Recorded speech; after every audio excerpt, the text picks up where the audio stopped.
Good evening, everyone, and thank you all for having me.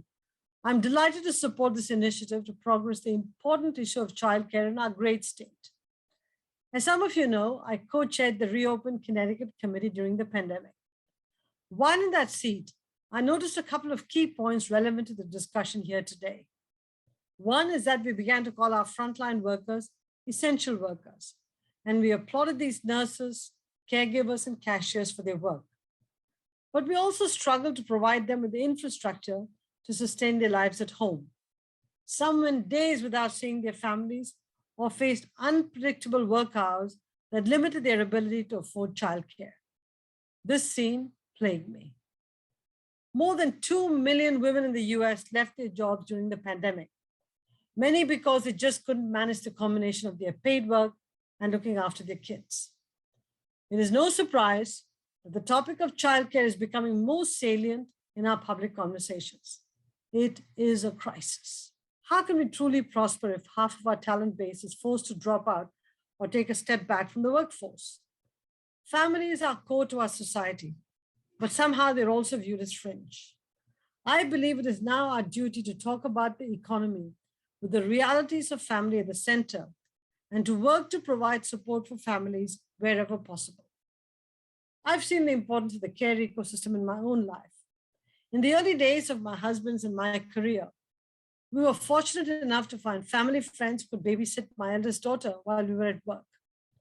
When that became unsustainable, our family members came from India in rotation, 2 to 3 months at a time, to care for my children. I also had colleagues, bosses, and secretaries who stepped in at pivotal moments when I couldn't be in 2 places at the same time. Without this support structure, I don't know if I will be here talking to you today. As CEO of PepsiCo, I was always aware of the challenges faced by families. And with the renovation of our headquarters, we were able to put in a beautiful childcare center that we called PepStart. We weren't sure how it was going to be received, but in a few short months, we were oversubscribed. The center was soon full of babies and kids under 5.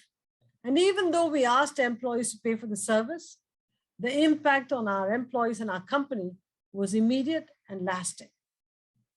PepStart absolutely convinced me of the wisdom of recognizing that our families have a central place in our work lives.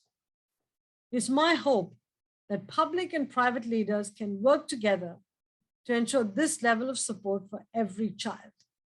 There is much work to be done. But to see this broad coalition come together to work on this issue is simply remarkable. If we approach the care issue with real dedication and innovation, I believe we can achieve real progress. We can help our young people, our future, find their footing. We can lift up women and family builders, the cornerstone of our communities and our economies. And I really look forward to seeing what we can accomplish together. Thank you.